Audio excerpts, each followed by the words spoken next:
Our club's always been a forum for visionaries, public figures, and decision makers to command attention to the issues of our time and inform the most relevant, compelling, and challenging conversations. Here we offer first-person access to dynamic political, business, and public personality.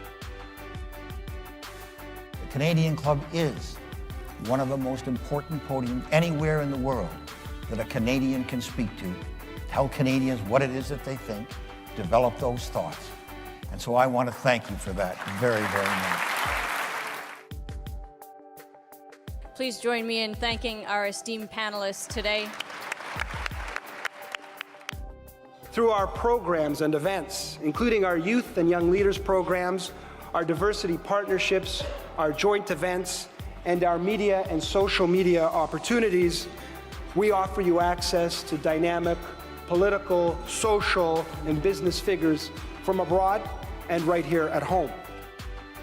The platform from which the eloquence of Canada has flowed all of that time, whether it be business, education, politics, sports, arts, and culture.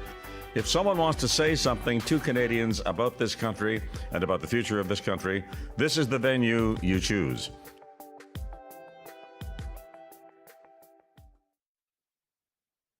Good afternoon, everyone. My name is Shazan Chu, and I'm an executive member of Canadian Club Toronto.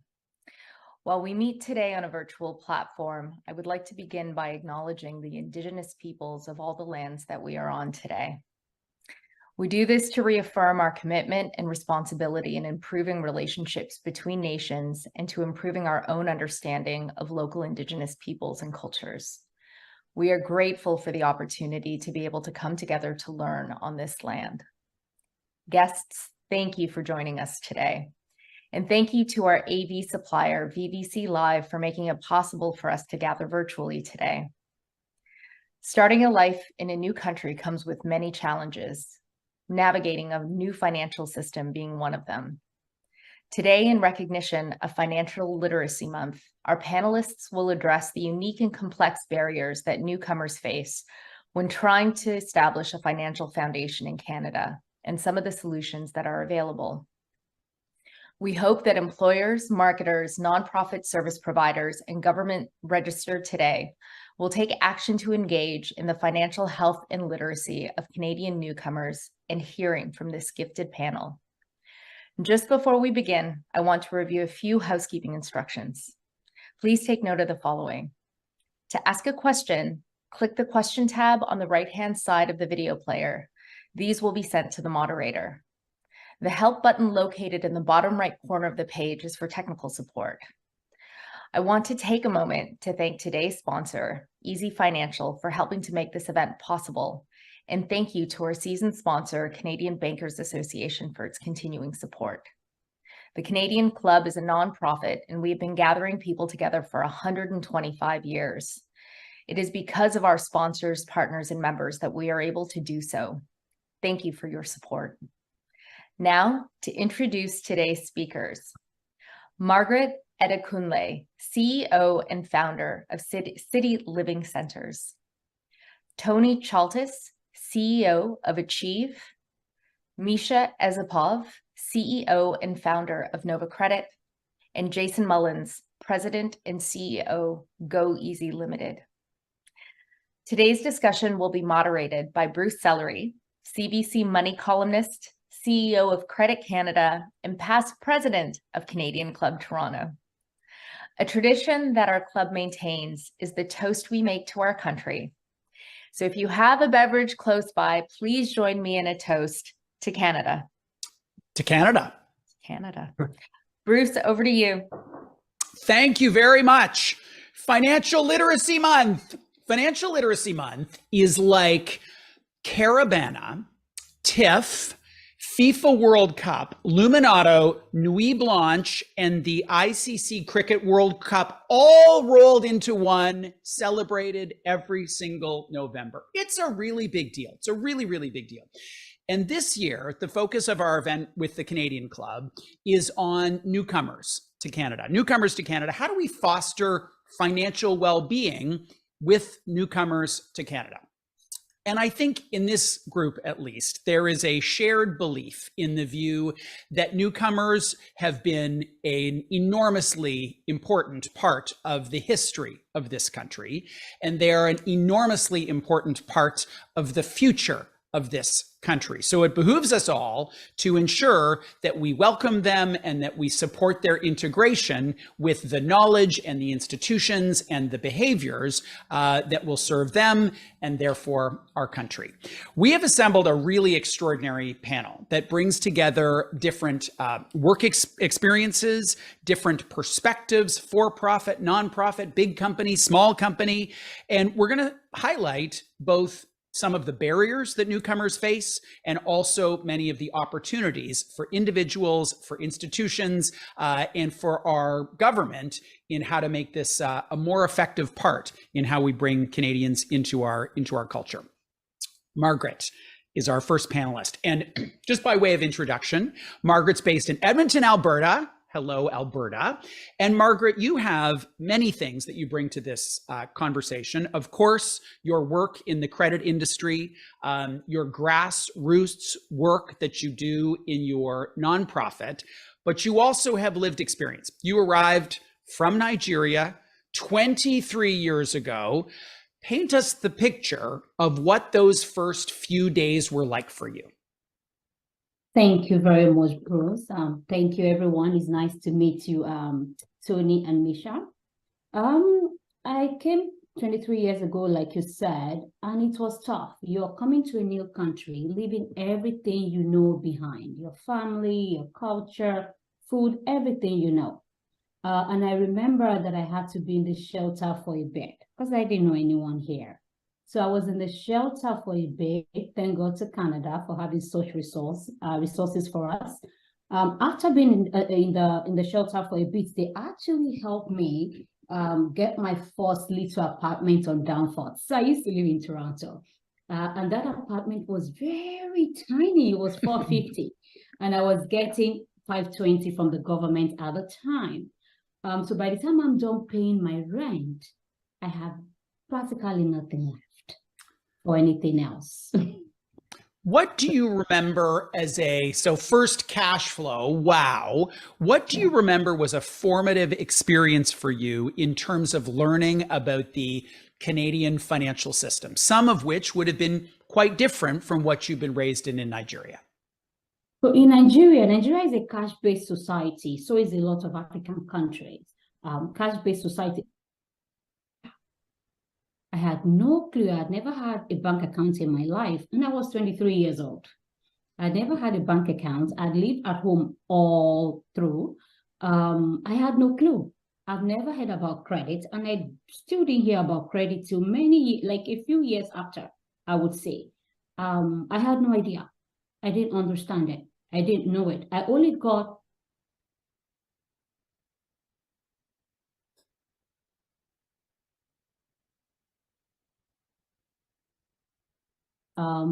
personal expenses was going into RBC.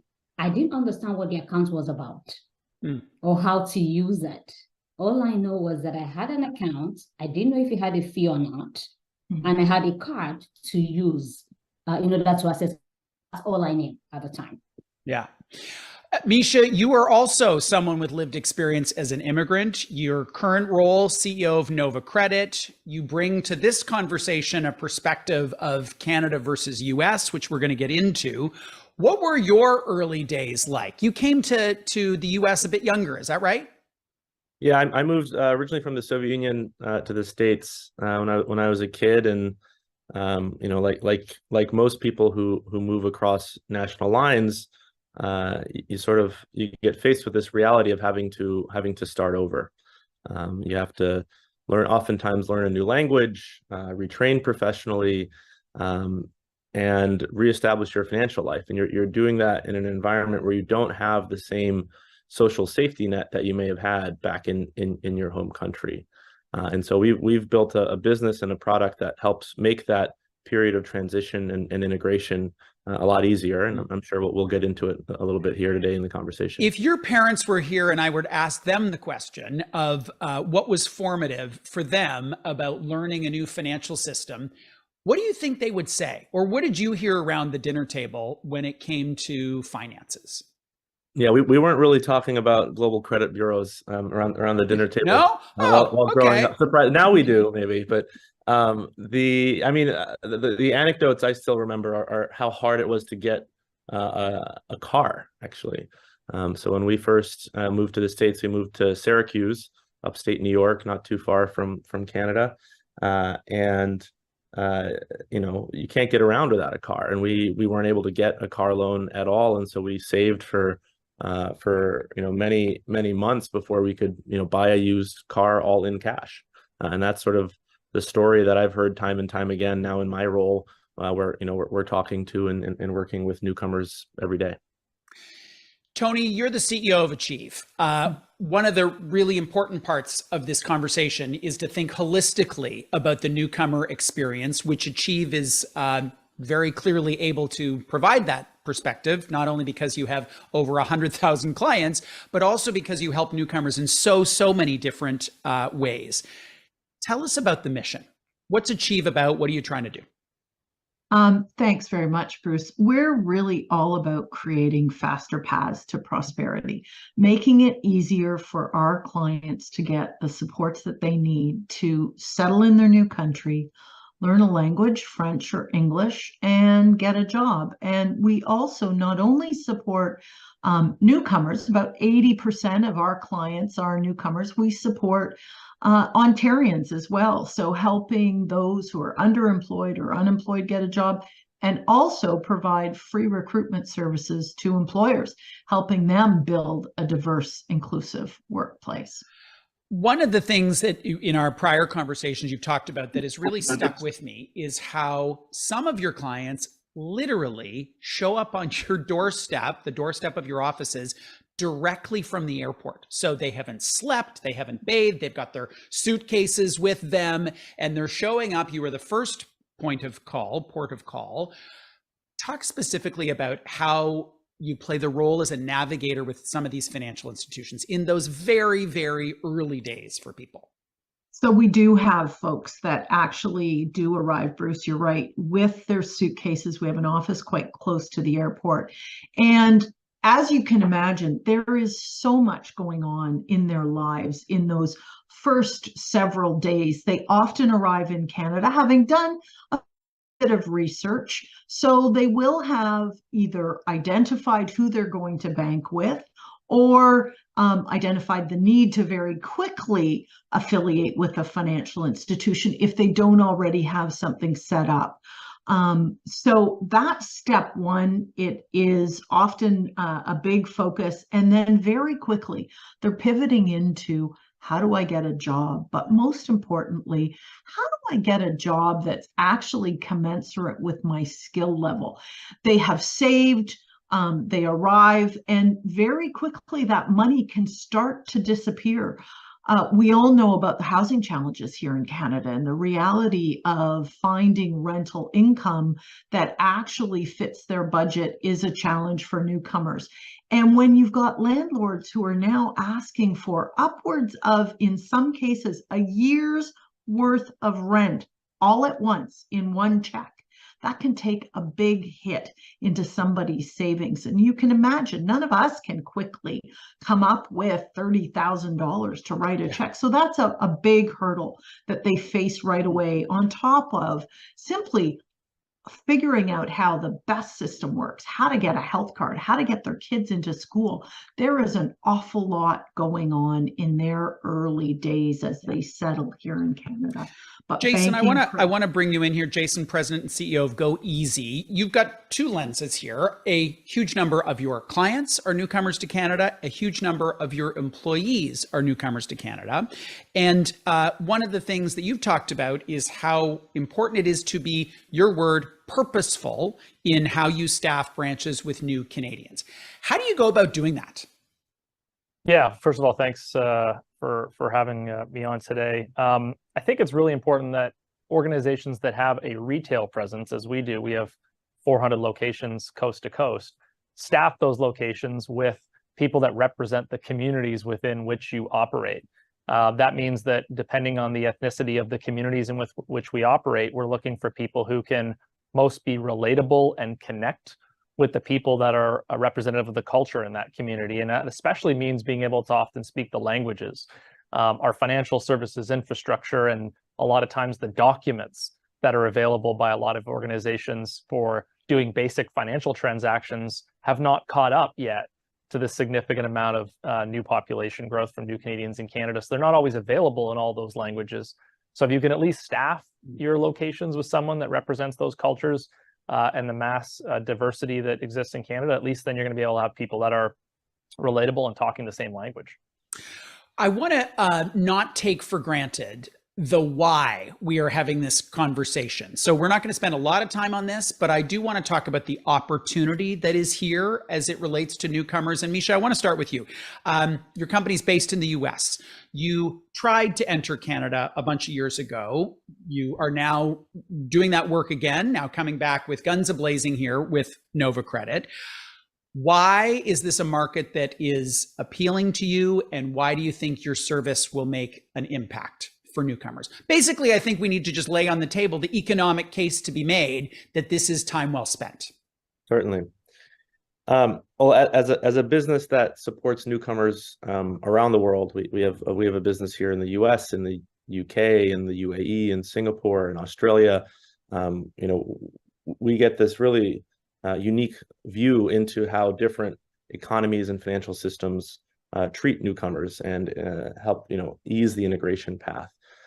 One of the things that makes Canada so unique is over the next 20 years, Canada is expected to grow its population by about 12 to 14 million people. And 100% of the population growth is coming from newcomers. So there is no way to grow as a business in Canada unless you have a dedicated strategy for how to attract and retain newcomers. And core to our interest and entry into Canada is to really be the third credit bureau. So in Canada, you may be familiar, there are two traditional credit bureaus, but whenever somebody arrives in Canada, they arrive what's called credit invisible. There's no information about who this newcomer is. And so when that newcomer applies for a place to live, applies for a credit card, applies for a personal loan, applies for an auto, and all of these various products and services that they need, the local Canadian credit bureaus don't have any information about who this customer is. And as a result of that, the newcomer gets rejected for that service. And so we're entering Canada as the third credit bureau. We are now licensed in every one of the major Canadian provinces as a CRA, and we can provide access to international credit bureau data. And so if you move to Canada from the US or the UK or India or Nigeria or Brazil or a few dozen countries now, we can access that newcomer's data from where they're from and instantly bring that into Canada so that they no longer have to start from scratch.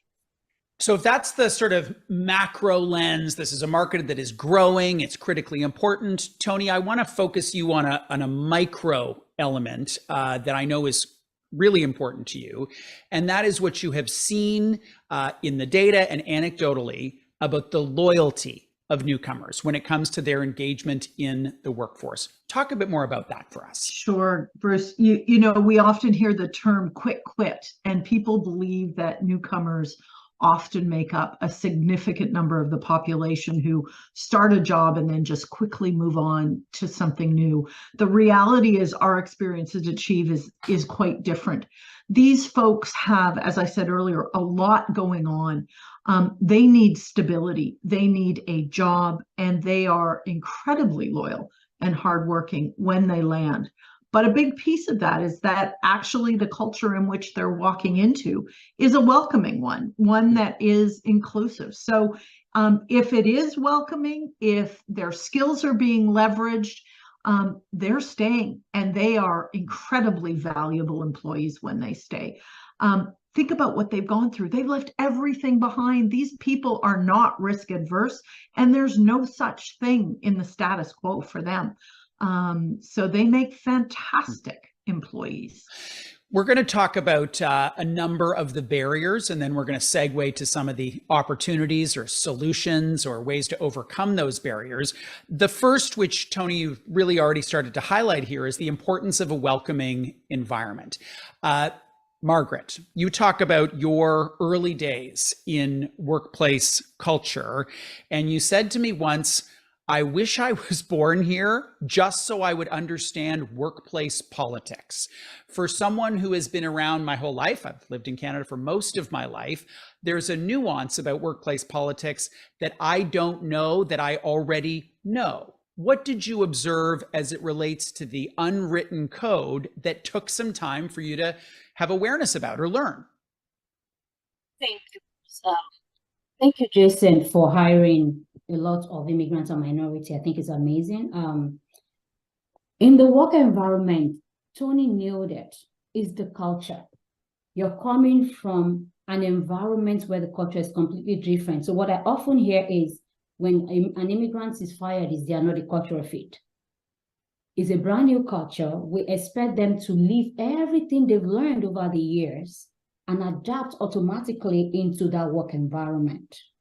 That's what I found with a few leaders. The patient level is a little bit thin as well. Again, to give kudos to a lot of people who are actually trying. I've met amazing leaders who are really trying to help these immigrants adapt.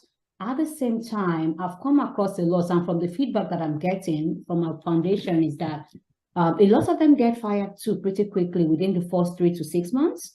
And that's because of the cultural difference. It took me almost 20 years to adapt, right? And I worked in the banking industry for 21 years. And it took just one amazing Canadian lady to say, hey, Margaret, this is it. The fact that somebody gives you a hug and gives you coffee does not mean you guys are friends. Where we come from, you give me coffee, you give me a hug, we're best friends. But in the Canadian work environment is different. I recently had to deal with a situation with an immigrant who was hired into an amazing organization in HR. She met this individual and she went on to explain, talked about their age. Because the person asked her about her age, she felt comfortable to share more information. She shared a lot of personal information and she went on to ask, so how much are you paid? She asked about the person's salary. Where she's coming from, it was not a big deal. In that work environment, it was a big deal. She was performance managed for that. So for a lot of the immigrants is the cultural difference, is the opportunity to adapt, is finding that amazing leader that will say, hey, I will be patient with you. I will give you that opportunity to learn. So in my own experience, it took me a very long time because I was working in the bank. I was very aggressive. And what we learned is that the more aggressive you are, the more sales you make, the better. Nothing else matters. But in the Canadian work environment, it's different. It's different. Jason, you talked about the number of retail locations. Your employees speak many, many different languages. They have many, many different nationalities. What's the hardest part for you as the leader and for your people in creating that welcoming environment for newcomers? Yeah, so well, just to put it in perspective, we have about 2,400 employees. Almost 17% of them, over 400, are new Canadians. So they're actively employed with us as permanent residents and not full citizens yet. So it's a pretty big portion of our employee base. They represent over 72 different nationalities, so lots of languages spoken. So the most difficult thing, frankly, as a leader of the company is, as Margaret said, when they first join, they come from a very diverse set of backgrounds and experiences from many different employers across many different countries. So trying to build a culture in the company that welcomes and speaks and grabs the hearts and minds of people with so many different backgrounds is quite difficult.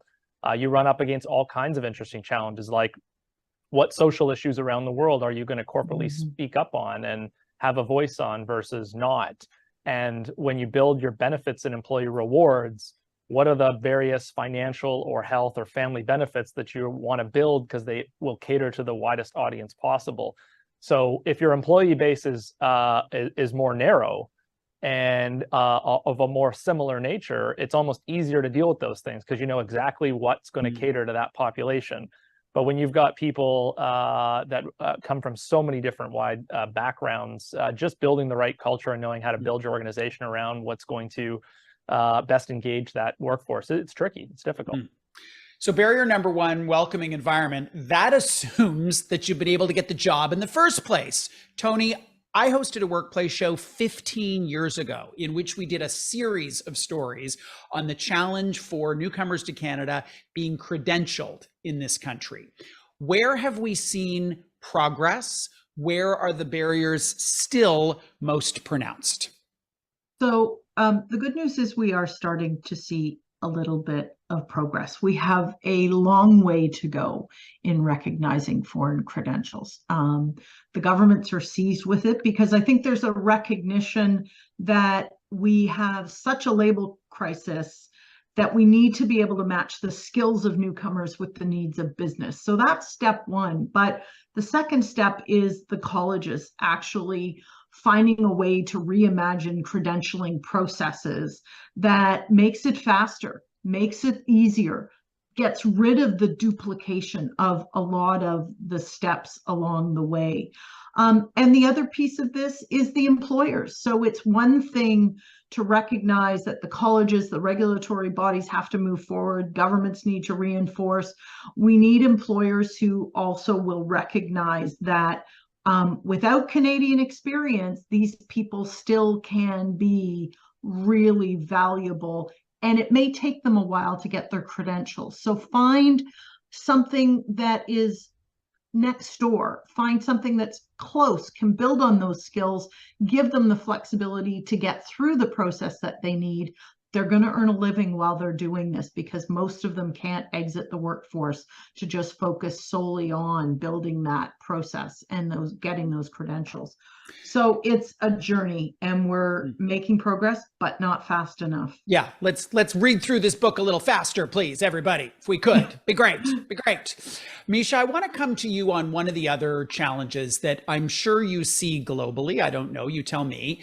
And that is building trust in institutions. So newcomers come with probably limited understanding for who the 5 big banks are, what the credit union system is all about, how the CRA works, all those sorts of things.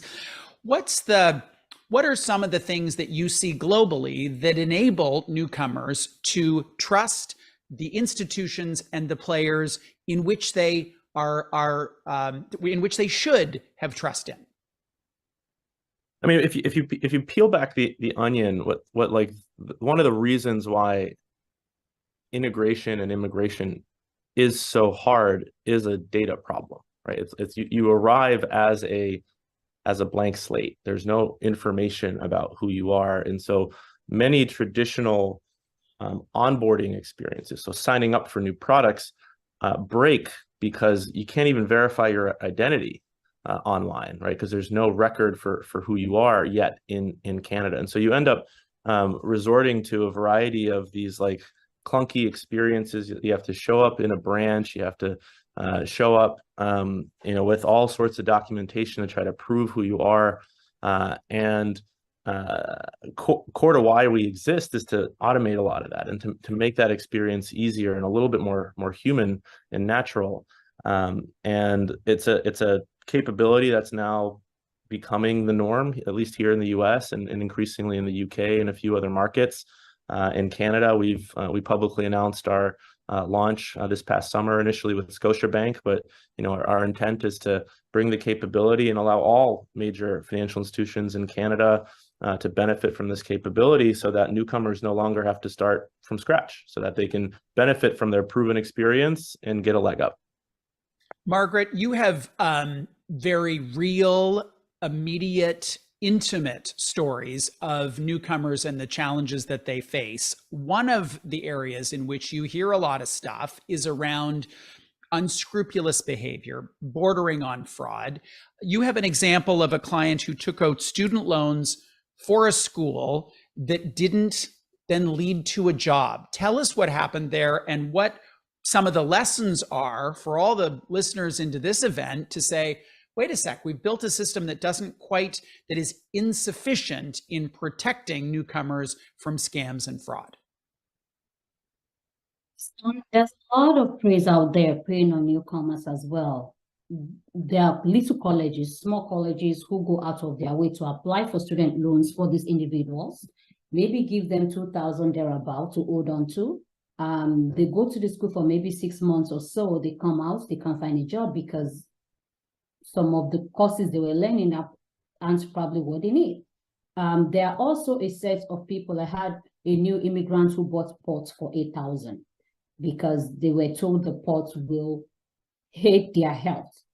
It boils down to information. It boils down to a lot of information. With what Misha was saying earlier on, City Learning Centers has a program, it's a rent reporting service. We're also using that to help new immigrants build credit. We're getting the word out. We're letting them know you don't need this student loan from these fictitious schools. You don't need to buy a pot of 8,000 in order to have a loan that will appear on your credit, and you have to spend all these years paying it off.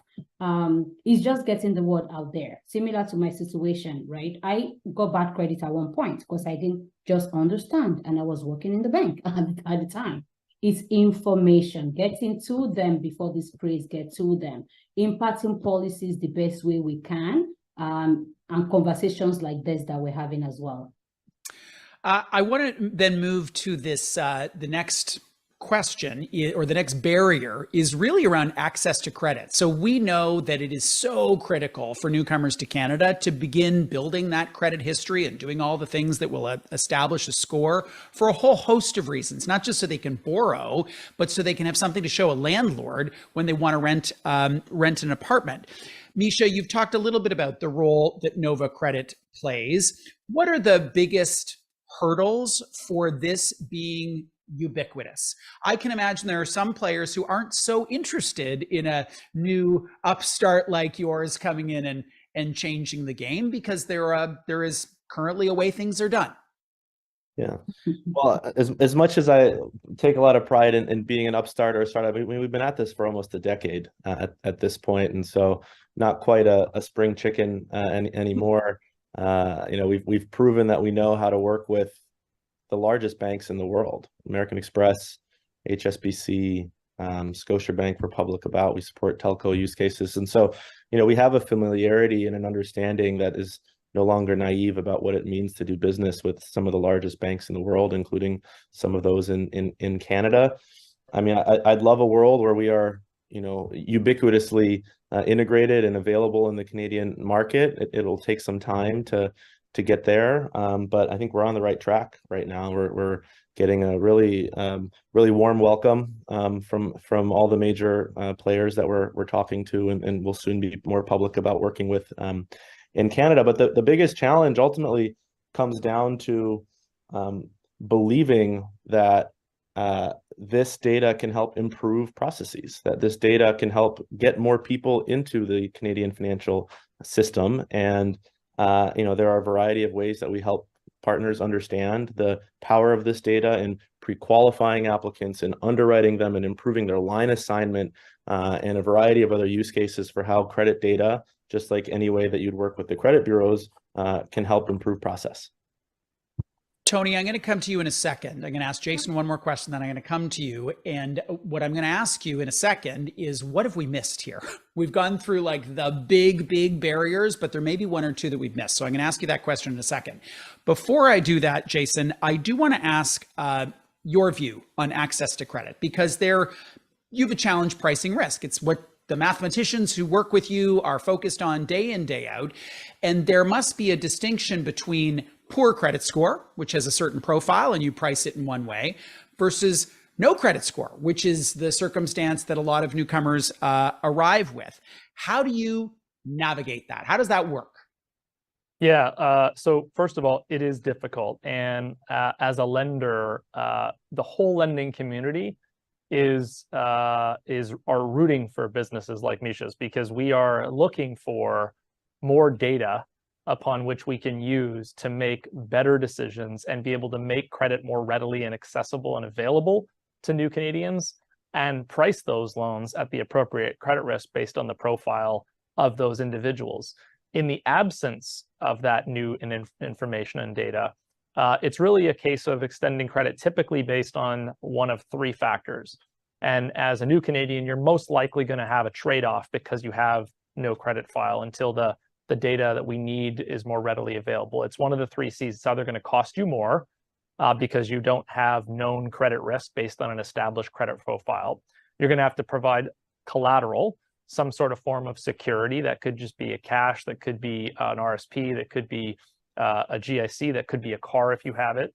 Or 3, you're going to have to get a co-applicant. It's either going to cost you more, you're going to have to provide collateral, or you're going to need a co-applicant, someone that's going to be able to sign on your behalf. And until the Canadian infrastructure catches up in our financial system with the right data and the right information to identify and assess the risk of these new Canadians, these are the trade-offs, unfortunately, that many of them will have to make in order to build that all-important initial start to building their credit file.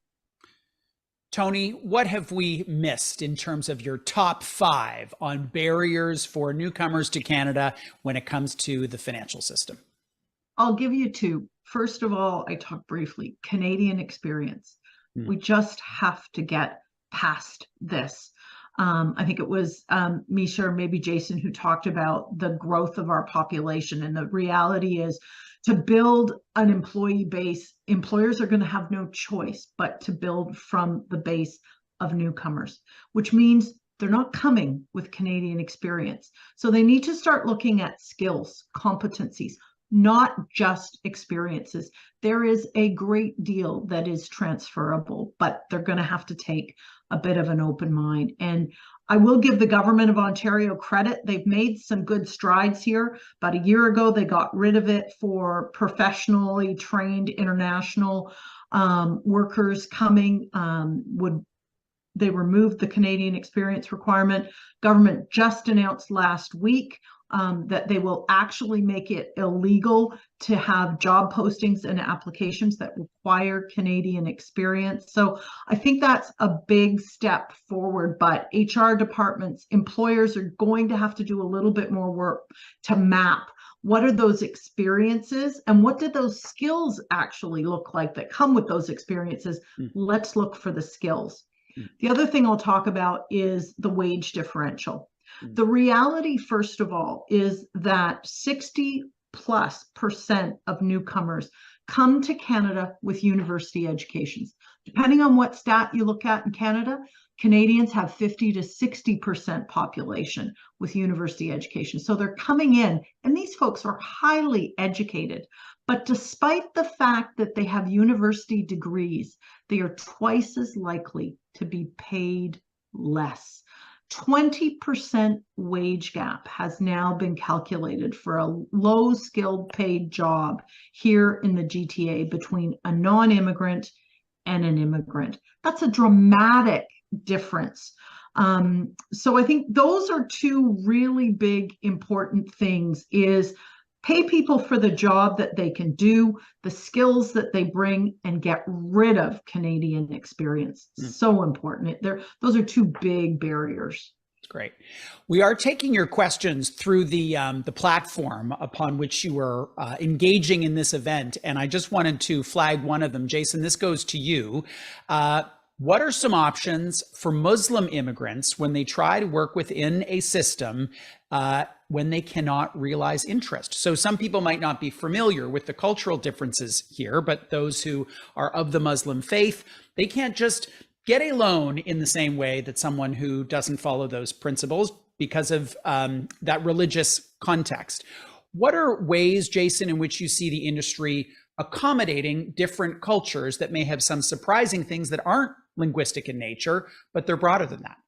Yeah, it's a great question. So 2 things that are now becoming more prevalent or are available to build credit with in Canada. One is most of the major telcos now report the telecommunications payment history on your cell phone and your cable bills to the credit reporting agencies. So if you're not going to go get a traditional interest-bearing product, go get a cell phone and get a post-paid cell phone plan. Now, again, it can be a bit of a chicken and an egg, because unfortunately, in some cases, those telcos will need a credit file, and you find these, folks are in this caught in this loophole.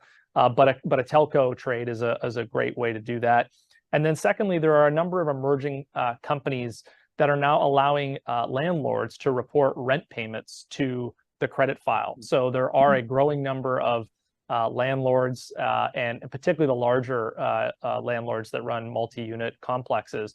So when you're going and looking for a rental unit, look for one or ask, is there a way that you can have my rental payments reported to the credit file so that I can start to build credit as well? So we are getting to the point where there are new and more options emerging for how someone can build credit, even if they don't want to incur interest from a traditional credit product. We're going to make an emphatic shift from the barriers to the opportunities that are available for the taking for institutions, for governments, for higher learning education, for us to be supportive of newcomers. And I'm going to be self-serving and flag one. So Credit Canada has just launched a series of e-learning modules focused on helping newcomers understand the credit system, understand the credit score, understand what to do if they're having a challenge with credit. creditcanada.com/newcomers.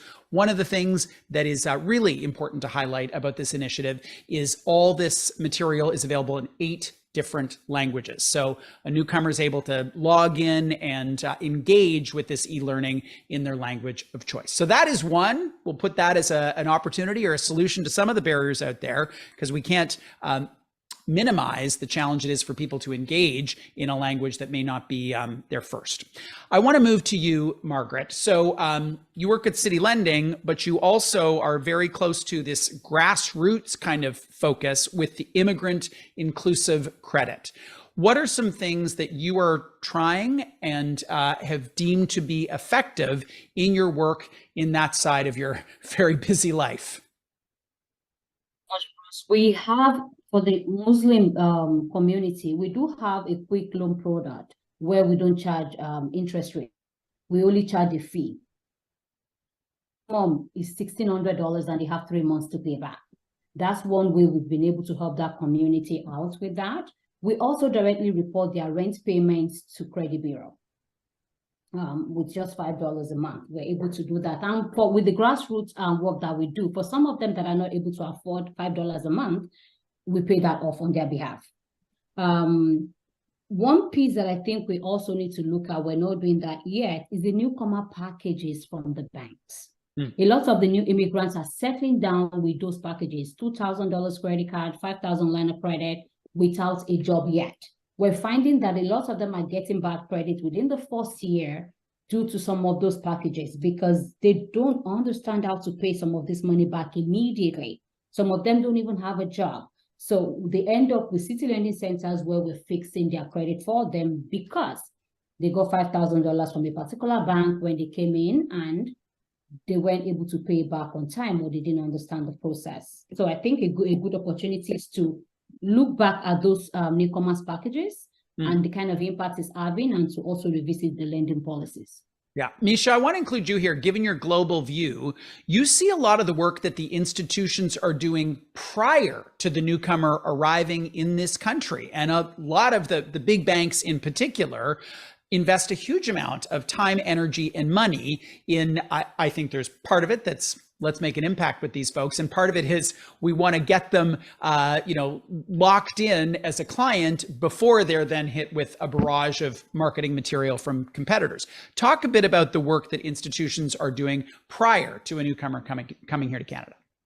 Yeah, it's a great question. Something we're seeing really picking up steam the last few months and quarters. More and more of the major financial institutions in Canada are investing in what we call pre-arrival workflows. So this is standing up an organization and a team that's finding newcomers when they're still in their home country, let's say in India, building trust, allowing for account opening and onboarding prior to arrival, and then actually activating the account upon the newcomer showing up at a branch location in Canada. And so I really think about that as like almost like a new channel of acquisition that you can start to activate to create a little bit more ease and remove a little bit of anxiety about the migration path of, you arrive in Canada and you don't know whether you can even walk into a bank and open up an account. And this way, with greater confidence that you have an account, that you have funds in that account. And as soon as you walk in, it'll be activated. So it's a trend that we really see picking up. But building on Margaret's point earlier of, newcomer packages, that's an area where we see a tremendous amount of opportunity as well. With better data, you can approve more people. With better data, you can improve your line assignment logic. So how much line do you actually give? And you can also open up a variety of digital channels, allowing people to get approved for accounts without having to wait in line at a branch. Jason, what role does the government play here? What more, if you could snap your fingers and have the government innovate or change what they do as it relates to onboarding newcomers to this new world, what would be some of the things on your wish list? So I think the government would get more actively engaged in helping get access to and integrate in the foreign country data that's available on the consumers. They're, I think, sometimes a little bit over their skis with the rate of immigration that they're generating in Canada, which, while it's great for those folks being able to come to such an amazing country, and it's certainly good for our economy and our population growth, I do worry a little bit that the infrastructure is a little bit behind, and it's not necessarily fair to folks that come in and find the kinds of challenges we're talking about. I think the government could do a lot more to work with their foreign counterparts to say, how do we create some more, a better data exchange, so that, contrary to, as Misha said, when they get here, they're not starting from a blank slate with just zero history and zero file. It would give lenders and all financial institutions the ability to then see the person's identity, get even a little bit of information, assets, liabilities, credit information, work history, something that would make it easier for them to expedite that integration. To have that happen, there's some great businesses that are trying to find creative and innovative ways to do that, but the government has a lot more capacity and could be a lot more quick on the draw with it. And Tonie, the chief has a pretty good line of sight into some of this country's largest employers, given how many employers you partner with. One of the phrases that you use is the curb cut theory. Tell us about what that theory is, and what would be an example or two of what best-in-class employers are doing to apply that theory.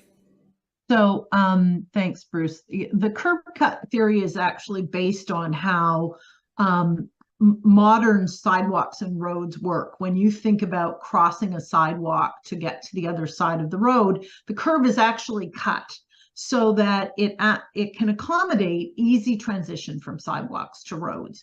It was done originally for wheelchairs. And the reality is, when you make it easier for those in wheelchairs, you're also all of a sudden making it easier for a range of other individuals who might have mobility challenges. They might be in crutches, they might have walkers, they might be pushing baby carriages or carrying grocery carts. So by doing one thing, you often have a ripple effect that advantages many.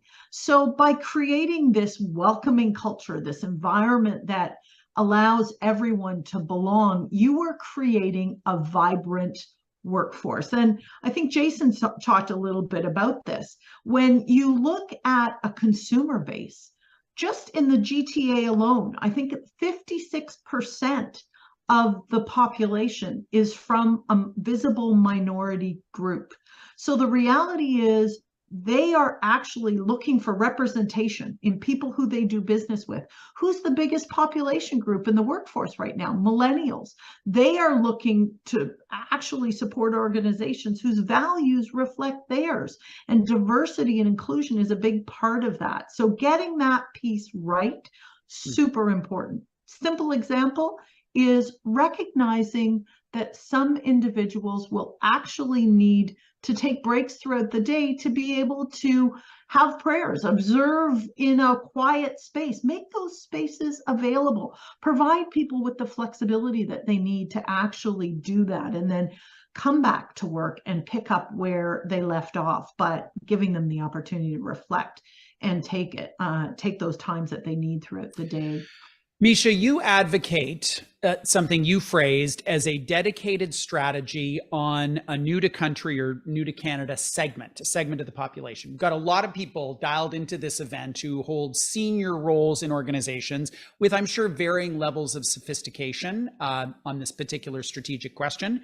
What, in your view, would exemplify a solid strategy when it comes to the new to country segment? Use more data. It's that simple.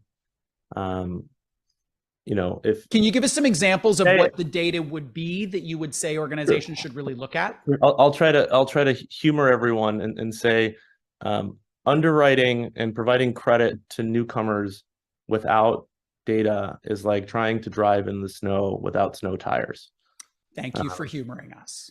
That is a resonant example from coast to coast to coast. I mean, to give you a very specific example, I mean, if someone just moved to Canada from Nigeria, to build on Margaret's example from a few decades ago, they no longer have to arrive without any history, right? We have connections in Nigeria. There are multiple credit bureaus in Nigeria. Those credit bureaus are reputable now, and the people that have the means to move to Canada tend to be the same people that have had experience with financial services before. And so you can now look at the past borrowing behavior of those consumers from reputable credit bureaus and be able to treat newcomers the same way you would any Canadian, by relying on their data and providing a more clear and fair underwriting decision. Time is flying, and it is now time for us to wrap up with our last kind of section, and I call it the last word. So this is the one thing that you felt like, I can't believe we didn't get to this. We should have got to this. It could be a hope for the future. It could be a request, a call to action for government, for banks, for whomever, to do something different for this demographic. And Jason, I'm going to begin with you. This is like a minute, maybe a little bit more than that. What is your last word on this topic of financial well-being and newcomers to Canada? Well, since I've already made my bold statement about the need for more government involvement and support to help new Canadians get settled into the country and doing more to drive the access to the kind of data that Misha referred to make it easier on their adaptation to the financial system, I'll pivot back over to the other topic we were discussing, which is, as an employer, how do you create better points of integration into your company culture? When I mentioned earlier about 17% of our workforce, or 400 employees, are new Canadians, I misspoke. I said they are permanent residents. Those are actually the number of people we have on work permits. So they haven't even got to permanent residency yet. So it's a significant number of them.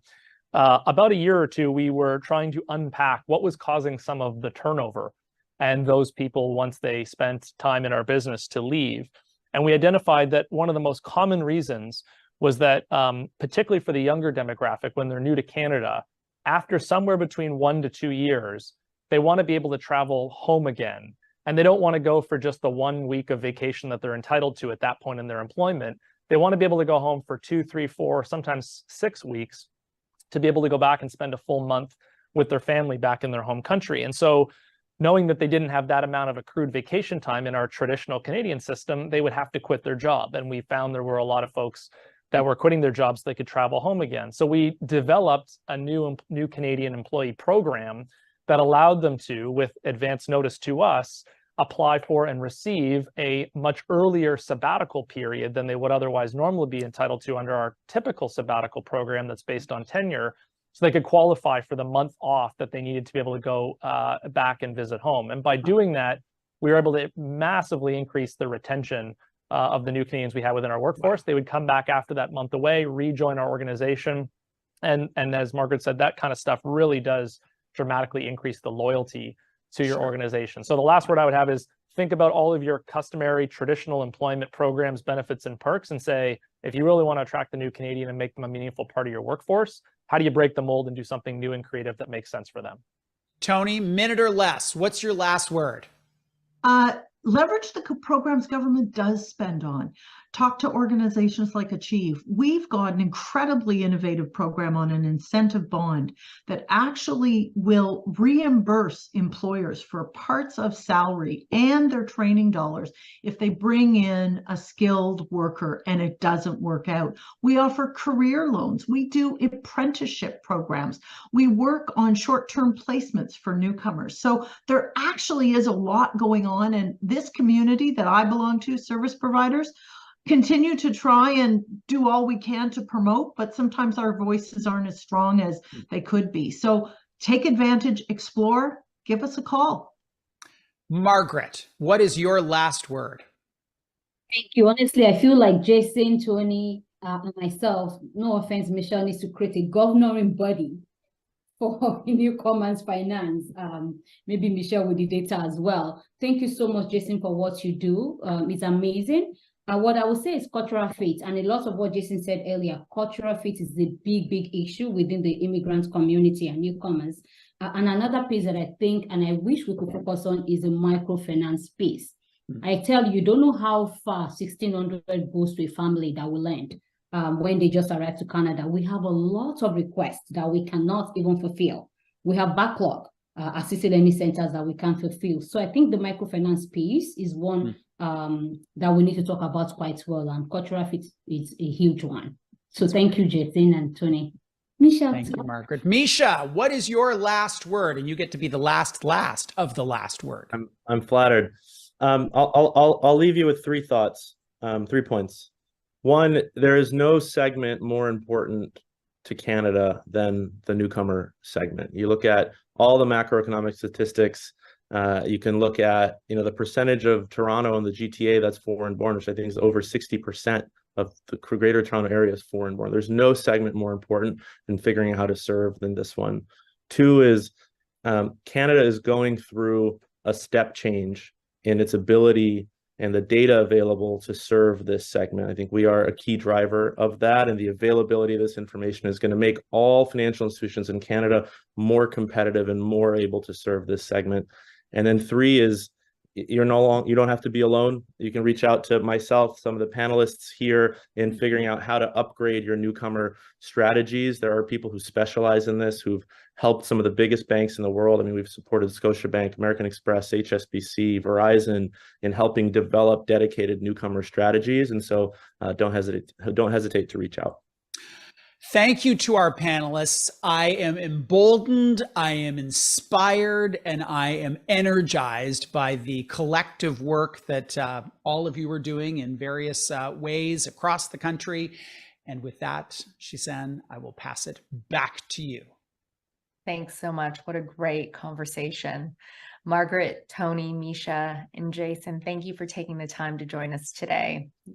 Your personal stories, ideas, and perspectives, and the work that your organizations are doing to help new Canadians establish their financial footing is really inspiring. And to Bruce, thank you as always for your expert moderation. We always enjoy having you back at the club. Members and guests, thank you for spending your lunch hour with us today. Enjoy your week, everyone.